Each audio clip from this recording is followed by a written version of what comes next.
ਸਤਿ ਸ਼੍ਰੀ ਅਕਾਲ, ਸਵਾਗਤ ਹੈ। ਗੌਰਵ शुक्ला मैं हाँ ਤੁਹਾਡੇ ਨਾਲ। शुरुआत ਕਰਨ ਜਾ ਰਹੇ ਹਾਂ। ਸਭ ਤੋਂ ਪਹਿਲਾਂ ਗੱਲ ਪੰਜਾਬ ਵਿਧਾਨ ਸਭਾ ਦੇ ਸਪੈਸ਼ਲ ਸੈਸ਼ਨ ਦੀ ਕਾਰਵਾਈ ਦੀ। ਪੰਜਾਬ ਵਿਧਾਨ ਸਭਾ ਦੇ ਸਪੈਸ਼ਲ ਸੈਸ਼ਨ ਦੇ ਵਿੱਚ ਅਹਿਮ ਬਿੱਲ ਪਾਸ ਕੀਤੇ ਗਏ ਨੇ। ਪੰਜਾਬੀ ਭਾਸ਼ਾ ਦੇ ਨਾਲ ਜੁੜੇ 200 ਬਿੱਲ ਪਾਸ ਕੀਤੇ ਗਏ ਨੇ।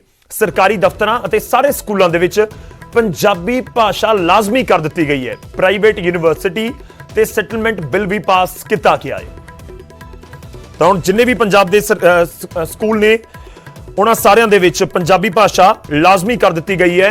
ਪੰਜਾਬੀ ਸਕੂਲਾਂ ਦੇ ਵਿੱਚ ਪੜ੍ਹਾਉਣੀ ਹੀ ਹੋਵੇਗੀ। ਸਾਰੇ ਸਰਕਾਰੀ ਦਫ਼ਤਰਾਂ ਦੇ ਵਿੱਚ ਪੰਜਾਬੀ ਦੇ ਵਿੱਚ ਹੀ ਕੰਮ ਹੋਏਗਾ। ਇਹ ਵੀ ਸੋਧ ਬਿੱਲ ਪੇਸ਼ ਕੀਤਾ ਗਿਆ ਤੇ ਉਹ ਪਾਸ ਕੀਤਾ ਗਿਆ ਹੈ।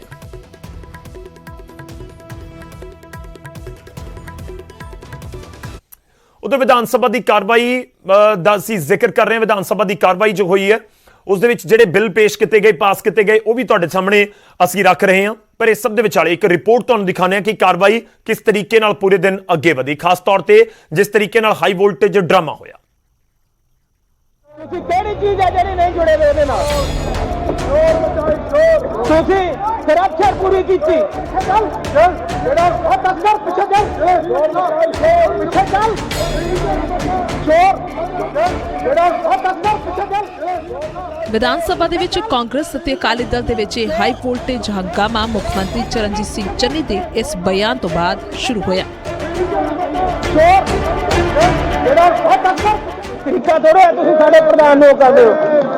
ਤੁਸੀਂ ਨਸ਼ਿਆਂ ਦੇ ਨਾਲ ਜੁੜੇ ਹੋਏ ਹੋ। ਤੁਸੀਂ ਨਸ਼ਿਆਂ ਦੇ ਨਾਲ ਜੁੜੇ ਹੋਏ ਹੋ। ਤੁਸੀਂ ਕਿਹੜੀ ਚੀਜ਼ ਹੈ ਜਿਹੜੀ ਨਹੀਂ ਜੁੜੇ ਹੋਏ ਇਹਦੇ ਨਾਲ? ਤੁਸੀਂ ਕਰਪਸ਼ਨ ਪੂਰੀ ਕੀਤੀ।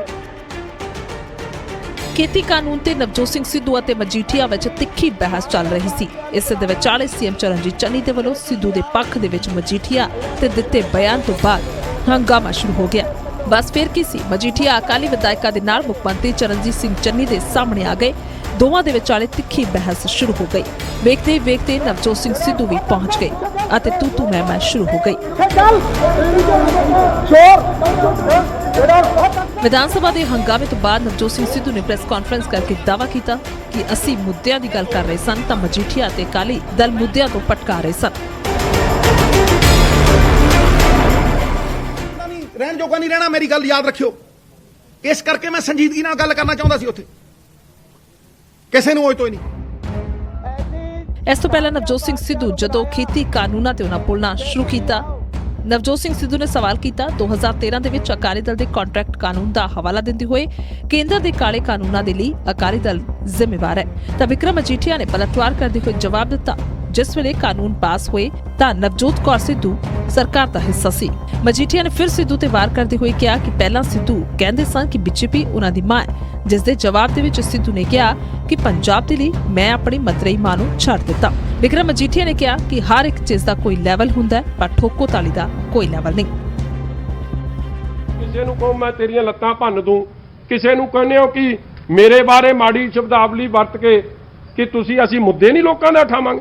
ਮੈਂ ਕਹਿੰਦਾ ਜੀ ਫੜ ਕੇ ਸਰਕਾਰਾਂ ਧੱਕੇਸ਼ਾਹੀ ਕਰਦੀਆਂ ਹੁੰਦੀਆਂ, ਵੈਂਡੇਟਾ ਕਰਦੀਆਂ ਹੁੰਦੀਆਂ, ਜੀ ਸਦਕੇ ਦਿਓ, ਠਾ ਵੱਜਦਾ ਤੋਂ ਲੋਕਾਂ ਦੇ ਮੁੱਦੇ ਲੈ ਕੇ ਵੱਜੂਗਾ। ਔਰ ਮੁੱਖ ਮੰਤਰੀ ਹੋਵੇ ਕੋਈ ਹੋਵੇ, ਇਸ ਤਰ੍ਹਾਂ ਨਹੀਂ ਚੱਲੂਗਾ ਕੰਮ। ਸਵੇਰੇ ਜਦੋਂ ਬੀਐਸਐਫ ਦੇ ਮੁੱਦੇ ਤੇ ਮੁੱਖ ਮੰਤਰੀ ਚਰਨਜੀਤ ਚੰਨੀ ਆਪ ਬੋਲ ਰਹੇ ਸਨ ਤਾਂ ਅਕਾਲੀ ਦਲ ਦੇ ਵੱਲੋਂ ਪ੍ਰਧਾਨ ਮੰਤਰੀ ਅਤੇ ਚਰਨਜੀਤ ਸਿੰਘ ਚੰਨੀ ਦੇ ਨਾਲ ਮੁਲਾਕਾਤ ਨੂੰ ਲੈ ਕੇ ਕਈ ਸਵਾਲ ਚੁੱਕੇ ਗਏ ਤਾਂ ਸੀਐਮ ਚੰਨੀ ਨੇ ਸਿੱਧੇ ਮਜੀਠੀਆ ਨੂੰ ਘੇਰ ਕੇ ਨਸ਼ੇ ਦੇ ਮੁੱਦੇ ਤੇ ਉਹਨਾਂ ਤੇ ਗੰਭੀਰ ਇਲਜ਼ਾਮ ਲਗਾਏ।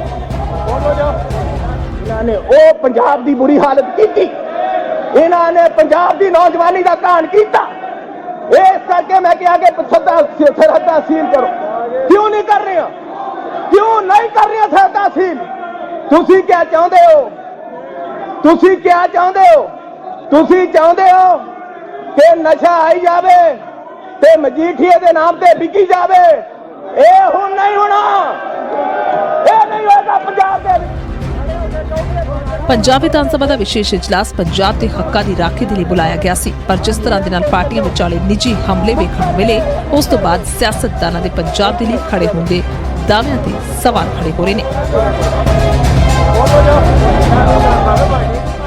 ਚੰਡੀਗੜ੍ਹ ਤੋਂ ਨਪਿੰਦਰ ਬਰਾੜ, ਪੰਕਜ ਕਪਾਹੀ ਤੇ ਰੋਹਿਤ ਬਾਂਸਲ, ਨਿਊਜ਼ 18 ਪੰਜਾਬ।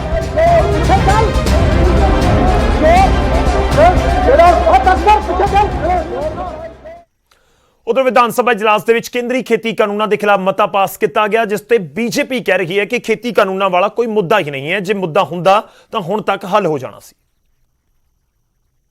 को बात यह है कि कोई मुद्दा तो है नहीं, मुद्दा हो तो हल हो।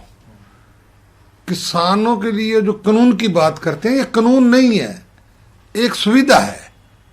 कानून तो वो होता है जो फोर्सली किसी पे मतलब हो, ये तो एक सुविधा है।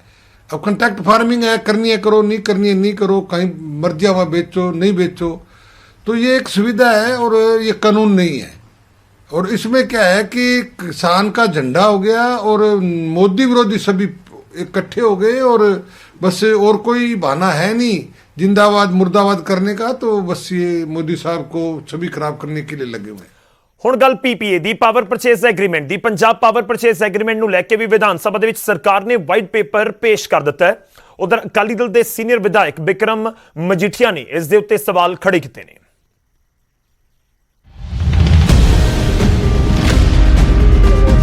2017 ਦੀ ਵਿਧਾਨ ਸਭਾ ਤੋਂ ਹੀ ਪੰਜਾਬ 'ਚ ਪਾਵਰ ਪਰਚੇਸ ਐਗਰੀਮੈਂਟ ਯਾਨੀ ਪੀਪੀਏ ਨੂੰ ਲੈ ਕੇ ਸੂਬੇ ਦੀ ਸਿਆਸਤ ਗਰਮਾਈ ਹੋਈ ਹੈ। ਕਾਂਗਰਸ ਨੇ ਵਜ਼ਾਰਤ ਦੇ ਵਿੱਚ ਆਉਣ ਤੇ ਇਸ ਨੂੰ ਰੱਦ ਕਰਨ ਦਾ ਵਾਅਦਾ ਕੀਤਾ ਸੀ। ਹੁਣ ਪੰਜਾਬ ਵਿਧਾਨ ਸਭਾ ਦੇ ਵਿੱਚ ਪੀਪੀਏ ਉੱਤੇ ਚੰਨੀ ਸਰਕਾਰ ਵੱਲੋਂ ਵਾਈਟ ਪੇਪਰ ਜਾਰੀ ਕਰ ਦਿੱਤਾ ਗਿਆ ਹੈ। ਪੰਜਾਬ ਕਾਂਗਰਸ ਪ੍ਰਧਾਨ ਨਵਜੋਤ ਸਿੰਘ ਸਿੱਧੂ ਵੀ ਵਾਰ-ਵਾਰ ਪੀਪੀਏ ਨੂੰ ਲੈ ਕੇ ਸਰਕਾਰ ਤੇ ਸਵਾਲ ਚੁੱਕ ਰਹੇ ਸਨ। ਸਰਕਾਰ ਨੇ ਜਦੋਂ ਪੀਪੀਏ ਦੇ ਉੱਤੇ ਵਾਈਟ ਪੇਪਰ ਪੇਸ਼ ਕੀਤਾ ਤਾਂ ਉਹਨਾਂ ਨੇ ਵੀ ਅਕਾਲੀ ਦਲ ਦੇ ਉੱਤੇ ਗੰਭੀਰ ਸਵਾਲ ਚੁੱਕੇ। ਪਹਿਲਾ ਜਿਹੜਾ ਹੈ ਉਹਦੇ ਵਿੱਚ ਇਹਨਾਂ ਨੇ ਕਿਹਾ ਕਰਿਆ ਹੈ, 3 ਵਾਰ ਰੀਨੈਗੋਸ਼ੀਏਟ ਕਰਿਆ ਔਰ ਕੋਈ ਟੈਂਡਰ ਨਹੀਂ ਕਰਿਆ। ਬੈਠ ਕੇ ਹਿਸਾਬ ਕਿਤਾਬ ਕਰ ਲਿਆ ਕਿ ਜੀ ਇੰਨੇ ਰੁਪਏ ਬਿਜਲੀ ਰੱਖ ਲਓ, ਇੰਨਾ ਪੈਸਾ ਲਗਾ ਲਓ। ਤੁਸੀਂ ਸੋਚ ਕੇ ਦੇਖੋ, ਇੰਨੇ ਵਨ ਸਾਈਡਡ ਕੰਟਰੈਕਟ ਨੇ ਕਿ ਤੁਸੀਂ ਕਚਹਿਰੀ ਜਾਓਗੇ ਉਹ ਭਗਾ ਕੇ ਮਾਰੂ। ਇਹਨਾਂ ਚੀਜ਼ਾਂ ਦੇ ਉੱਤੇ ਹੀ ਕਨਫਰੰਟ ਕਰਕੇ ਰੀਨੈਗੋਸ਼ੀਏਟ ਕਰਾਂਗੇ। ਉਧਰ ਅਕਾਲੀ ਦਲ ਦੇ ਸੀਨੀਅਰ ਵਿਧਾਇਕ ਬਿਕਰਮ ਮਜੀਠੀਆ ਨੇ ਪੀਪੀਏ ਤੇ ਵਾਈਟ ਪੇਪਰ ਜਾਰੀ ਕਰਨ ਦੇ ਉੱਤੇ ਸਵਾਲ ਚੁੱਕੇ ਨੇ। ਦਾਅਵਾ ਕੀਤਾ ਗਿਆ ਕਿ ਪਾਵਰ ਪਰਚੇਸ ਐਗਰੀਮੈਂਟ ਕੈਂਸਲ ਨਹੀਂ ਹੋ ਸਕਦਾ। ਮਜੀਠੀਆ ਨੇ ਪੀਪੀਏ ਸਮਝੌਤਿਆਂ ਨੂੰ ਲੈ ਕੇ ਡਾਕਟਰ ਮਨਮੋਹਨ ਸਿੰਘ ਸਰਕਾਰ ਦੀ ਵੀ ਨੀਤੀ ਤੇ ਸਵਾਲ ਖੜੇ ਕੀਤੇ। ਕੱਲ ਵਾਈਟ ਪੇਪਰ ਰਿਲੀਜ਼ ਹੋ ਰਿਹਾ, ਉਹ ਕੇਵਲ ਤੇ ਕੇਵਲ ਲੋਕਾਂ ਨੂੰ ਮੂਰਖ ਬਣਾਉਣ ਲਈ ਜੁਮਲਾਬਾਜ਼ੀ, ਧੋਖੇਬਾਜ਼ੀ, ਦਿਲ ਵਾਲਾ ਹੀ ਕੋਈ ਨਹੀਂ ਉੱਥੇ। ਕਿ ਤੁਸੀਂ ਕੀ ਇਹ ਲੀਗਲੀ ਵੀ ਆ ਕਿ ਜੇ ਕੰਮ ਕਰਨਾ ਸੀ ਤੇ ਕੈਬਨਿਟ ਕਰਦੀ। ਮਨਮੋਹਨ ਸਿੰਘ ਦੇ ਸੈਂਟਰਲ ਇਲੈਕਟ੍ਰਿਸਿਟੀ ਰੈਗੂਲੇਟਰ ਜੇ ਉਹਦੇ 'ਚ ਕੋਈ ਕਮੀ ਪੇਸ਼ੀ ਹੈ ਤੇ ਡਾਕਟਰ ਮਨਮੋਹਨ ਸਿੰਘ ਤੇ ਪਰਚਾ ਦਿਓ। ਇਸ ਤੋਂ ਪਹਿਲਾਂ ਪੰਜਾਬ ਸਰਕਾਰ ਦੇ ਵੱਲੋਂ 31 ਅਕਤੂਬਰ ਤੋਂ 4 ਕੰਪਨੀਆਂ ਨੂੰ ਮਹਿੰਗੀ ਬਿਜਲੀ ਦੇਣ ਤੇ ਟਰਮੀਨੇਸ਼ਨ ਨੋਟਿਸ ਭੇਜਿਆ ਗਿਆ ਸੀ, ਪਰ ਏਪੀਟੈਲ ਨੇ ਇਸ ਦੇ ਉੱਤੇ ਰੋਕ ਲਗਾ ਦਿੱਤੀ ਹੈ।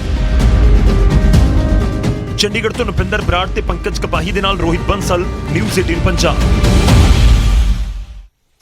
ਉਧਰ ਬੀਜੇਪੀ ਦੇ ਵੀ ਪ੍ਰਤੀਕਰਮ ਸਾਹਮਣੇ ਆ ਰਹੇ ਨੇ। ਵਿਧਾਨ ਸਭਾ ਦੇ ਵਿੱਚ ਹੋਏ ਹੰਗਾਮੇ ਤੋਂ ਬਾਅਦ ਬੀਜੇਪੀ ਨੇ ਸਵਾਲ ਚੁੱਕਦਿਆਂ ਕਿਹਾ ਕਿ ਇਸ ਦਿਨ ਨੂੰ ਕਾਲੇ ਦਿਨ ਦੇ ਵਜੋਂ ਯਾਦ ਕੀਤਾ ਜਾਵੇਗਾ। ਪੰਜਾਬ ਦੀ ਸਰਕਾਰ ਨੇ, ਕਾਂਗਰਸ ਦੀ ਸਰਕਾਰ ਨੇ ਅੱਜ ਜਿਹੜਾ ਰੈਜ਼ੋਲੂਸ਼ਨ ਪਾਸ ਕੀਤਾ ਹੈ, ਮੈਂ ਸਮਝਦਾ ਇਹ ਅੱਜ ਪੰਜਾਬ ਵਾਸਤੇ ਕਾਲਾ ਦਿਨ ਹੈ। ਇੱਕ ਪਾਸੇ ਪੰਜਾਬ ਦੀ ਆਂਤਰਿਕ ਸੁਰੱਖਿਆ ਵਾਸਤੇ ਪੰਜਾਬ ਦਾ ਗ੍ਰਹਿ ਮੰਤਰੀ, ਪੰਜਾਬ ਦਾ ਡੀਜੀਪੀ, ਪੰਜਾਬ ਦਾ ਮੁੱਖ ਮੰਤਰੀ ਦਿੱਲੀ ਆ ਕੇ ਡੇਰੇ ਲਾਉਂਦੇ ਕਿ ਡਰੋਨ ਰਾਹੀਂ ਹਥਿਆਰ ਸੁੱਟੇ ਜਾ ਰਹੇ, ਟਿਫਨ ਬੰਬ ਸੁੱਟੇ ਜਾ ਰਹੇ, ਤਸਕਰੀ ਕਰ ਰਹੇ। ਔਰ ਦੂਸਰੇ ਪਾਸੇ ਅਸੀਂ ਬੀਐਸਐਫ ਦੇ ਖਿਲਾਫ ਰੈਜ਼ੋਲੂਸ਼ਨ ਪਾਸ ਕਰ ਰਹੇ। और ये कोई संवैधानिक स्टैंडिंग नहीं है, लेकिन मनोस्थिति की है। ਅਸੀਂ बीएसएफ ਦਾ ਬੇਟਾ और पंजाब पुलिस ਦੇ ਬੇਟੇ 'ਚ ਫਰਕ ਸਮਝ ਰਹੇ ਹਾਂ। ਦੋਨੋਂ ਦੇਸ਼ ਦੇ ਬੇਟੇ ਹੈ। ਉਧਰ ਵਿਧਾਨ ਸਭਾ ਇਜਲਾਸ ਦੌਰਾਨ ਸਰਕਾਰ ਦੇ ਵੱਲੋਂ ਬੀਐਸਐਫ ਦਾ ਅਧਿਕਾਰ ਖੇਤਰ ਵਧਾਉਣ ਵਾਲੇ ਫੈਸਲੇ ਦੇ ਖਿਲਾਫ ਨਿੰਦਾ ਮਤਾ ਪਾਸ ਕੀਤਾ ਗਿਆ। ਇਸ ਮਤੇ 'ਚ ਕੀ ਕੁਝ ਲਿਖਿਆ ਗਿਆ ਹੈ, ਰਿਪੋਰਟ ਦੇਖੋ।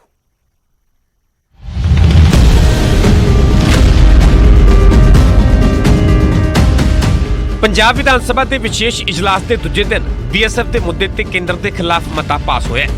ਪੰਜਾਬ ਨੇ ਕੇਂਦਰ ਦੀ ਨੋਟੀਫਿਕੇਸ਼ਨ ਰੱਦ ਕਰ ਦਿੱਤੀ ਹੈ। ਪੰਜਾਬ ਦੇ ਗ੍ਰਹਿ ਮੰਤਰੀ ਸੁਖਜਿੰਦਰ ਰੰਧਾਵਾ ਨੇ ਕਿਹਾ ਕਿ ਪੰਜਾਬ ਪੁਲਿਸ ਪੂਰੀ ਤਰ੍ਹਾਂ ਸਮਰੱਥ ਹੈ।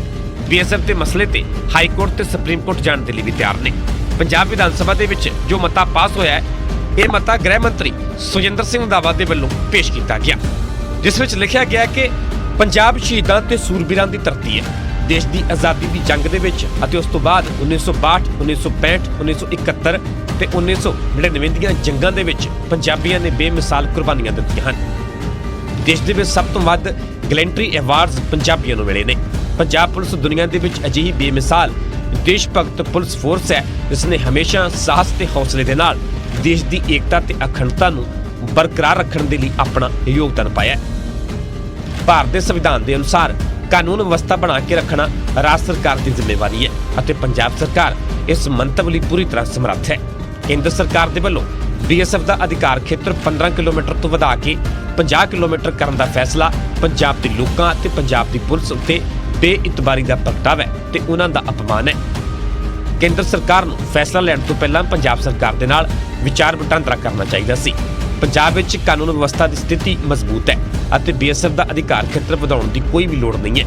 ਇਹ ਭਾਰਤੀ ਸੰਵਿਧਾਨ ਦੇ ਸੰਘੀ ਢਾਂਚੇ ਦੀ ਭਾਵਨਾ ਦੀ ਘੋਰ ਉਲੰਘਣਾ ਹੈ। BSF ਦਾ ਅਧਿਕਾਰ ਖੇਤਰ ਵਧਾਉਣਾ ਇੱਕ ਸੋਹਣੀ ਰਾਜਨੀਤੀ ਹੈ। ਪੰਜਾਬ ਦੀਆਂ ਸਾਰੀਆਂ ਰਾਜਨੀਤਿਕ ਪਾਰਟੀਆਂ ਨੇ ਸਰਬਸੰਮਤੀ ਨਾਲ ਕੇਂਦਰ ਸਰਕਾਰ ਦੀ ਇਸ ਕਾਰਵਾਈ ਦੀ ਨਿਖੇਧੀ ਕੀਤੀ ਹੈ ਤੇ ਕੇਂਦਰ ਸਰਕਾਰ ਤੋਂ ਮੰਗ ਕੀਤੀ ਹੈ ਕਿ ਉਹ ਮਿਤੀ 11/10/2021 ਨੂੰ ਗ੍ਰਹਿ ਮੰਤਰਾਲੇ ਵੱਲੋਂ ਜਾਰੀ ਕੀਤੀ ਨੋਟੀਫਿਕੇਸ਼ਨ ਨੂੰ ਤੁਰੰਤ ਵਾਪਸ ਲਵੇ। ਇਸ ਲਈ ਪੰਜਾਬ ਵਿਧਾਨ ਸਭਾ ਦੇ ਵੱਲੋਂ ਸਰਬਸੰਮਤੀ ਨਾਲ ਇਸ ਸੰਬੰਧੀ ਕੇਂਦਰ ਸਰਕਾਰ ਦੀ ਨੋਟੀਫਿਕੇਸ਼ਨ ਨੂੰ ਰੱਦ ਕਰਨ ਸੰਬੰਧੀ ਮਤਾ ਪਾਸ ਕੀਤਾ ਗਿਆ। ਦਰਅਸਲ BSF ਦੇ ਅਧਿਕਾਰ ਖੇਤਰ 15 ਤੋਂ ਵਧਾ ਕੇ 50 ਕਿਲੋਮੀਟਰ ਕਰਨ ਨੂੰ ਲੈ ਕੇ ਪੂਰਾ ਵਿਵਾਦ ਹੈ। ਜੇਕਰ ਪੰਜਾਬ ਦੇ ਵਿੱਚ ਲਾਗੂ ਹੁੰਦਾ ਹੈ ਤਾਂ ਕੌਮਾਂਤਰੀ ਸਰਹੱਦ ਦਾ 50 ਕਿਲੋਮੀਟਰ ਦਾ ਦਾਇਰਾ BSF ਦੇ ਕੋਲ ਚਲਿਆ ਜਾਵੇਗਾ। BSF ਦੇ ਕੋਲ ਸਰਚ, ਜ਼ਬਤ ਤੇ ਗ੍ਰਿਫਤਾਰੀ, ਪਾਸਪੋਰਟ, NDPS, ਕਸਟਮ ਐਕਟ ਤਹਿਤ ਕਾਰਵਾਈ ਦਾ ਅਧਿਕਾਰ ਹੋਵੇਗਾ। ਇਸ ਦੇ ਤਹਿਤ ਪਠਾਨਕੋਟ, ਗੁਰਦਾਸਪੁਰ, ਅੰਮ੍ਰਿਤਸਰ, ਤਰਨਤਾਰਨ, ਫਿਰੋਜ਼ਪੁਰ ਤੇ ਫਾਜ਼ਿਲਕਾ ਜ਼ਿਲ੍ਹਾ ਆਉਂਦੇ ਨੇ। ਪੰਜਾਬ ਦਾ ਕੁੱਲ ਖੇਤਰ 50,362 ਵਰਗ ਕਿਲੋਮੀਟਰ ਹੈ ਜਿਸ ਦੇ ਵਿੱਚੋਂ 27,650 ਵਰਗ ਕਿਲੋਮੀਟਰ ਤੇ BSF ਦਾ ਅਧਿਕਾਰ ਹੈ। BSF ਦੇ ਮਸਲੇ ਤੇ ਪੰਜਾਬ ਸਰਕਾਰ ਹਾਈ ਕੋਰਟ ਤੇ ਸੁਪਰੀਮ ਕੋਰਟ ਜਾਣ ਦੀ ਵੀ ਗੱਲ ਕਹਿ ਰਹੀ ਹੈ। ਮਸਲਾ ਗੰਭੀਰ ਹੈ। ਹੁਣ ਵੇਖਣਾ ਹੋਵੇਗਾ ਕਿ ਕੇਂਦਰ ਇਸ ਮਸਲੇ ਤੇ ਕੀ ਐਕਸ਼ਨ ਲੈਂਦੀ ਹੈ। ਚੰਡੀਗੜ੍ਹ ਤੋਂ ਰੋਹਿਤ ਬੰਸਲ, ਨਪਿੰਦਰ ਬਰਾੜ ਦੇ ਨਾਲ ਪੰਕਜ ਗਪਾਹੀ, ਨਿਊਜ਼ 18 ਪੰਜਾਬ।